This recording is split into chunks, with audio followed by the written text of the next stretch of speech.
Husband and wife relationship வீடியோவோட part 2 video இது. ஒருவேளை நீங்கள் பார்ட் 1 வீடியோ பார்க்கல அப்படின்னா அதை பார்த்துட்டு வந்துடுங்க. அதோட லிங்க் இந்த டிஸ்கிரிப்ஷனில் கொடுத்துருக்கேன். பார்ட் 1 வீடியோ பார்த்துட்டிங்களா? அந்த வீடியோவில் நீங்கள் 3 விஷயத்தை நோட் பண்ணியிருப்பீங்க. Personal time, privacy and social life. இது 3 என்ன அப்படின்னா ஃப்ரீடம், அதாவது ஹஸ்பண்ட் அண்ட் ஒய்ஃப் ரிலேஷன்ஷிப்பில் நம்ம ஒருத்தருக்கு ஒருத்தர் கொடுத்துக்கிற பர்சனல் ஸ்பேஸ்.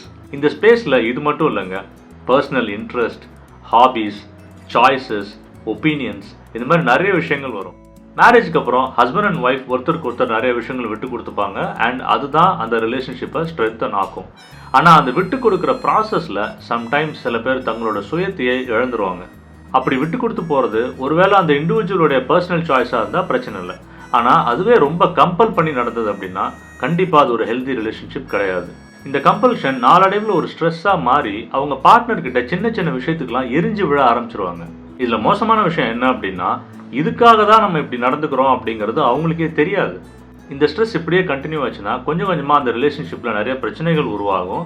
அண்ட் நாளடைவில் அது பெரிய ஹெல்த் இஷ்யூஸை கூட உண்டாக்கும்.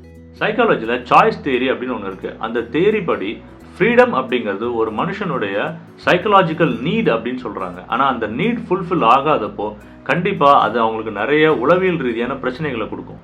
அதனால் இந்த ஃப்ரீடம் சம்மந்தமான விஷயத்தை ஆரம்பத்திலேயே கண்டுபிடிச்சி அதை அட்ரஸ் பண்ணுறதுனால ஃப்யூச்சரில் வரக்கூடிய relationship issues and health issues இது ரெண்டுத்தையுமே தவிர்க்க முடியும்.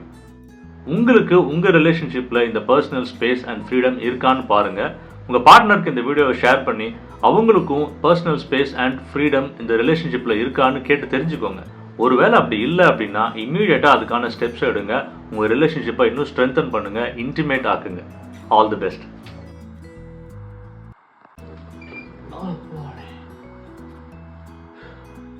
கார்த்தி, இந்த டீ போடுப்பா. டீயா? இப்போ என்னோட பர்சனல் டைம். இப்போ டீ போட முடியாது. I need my personal space.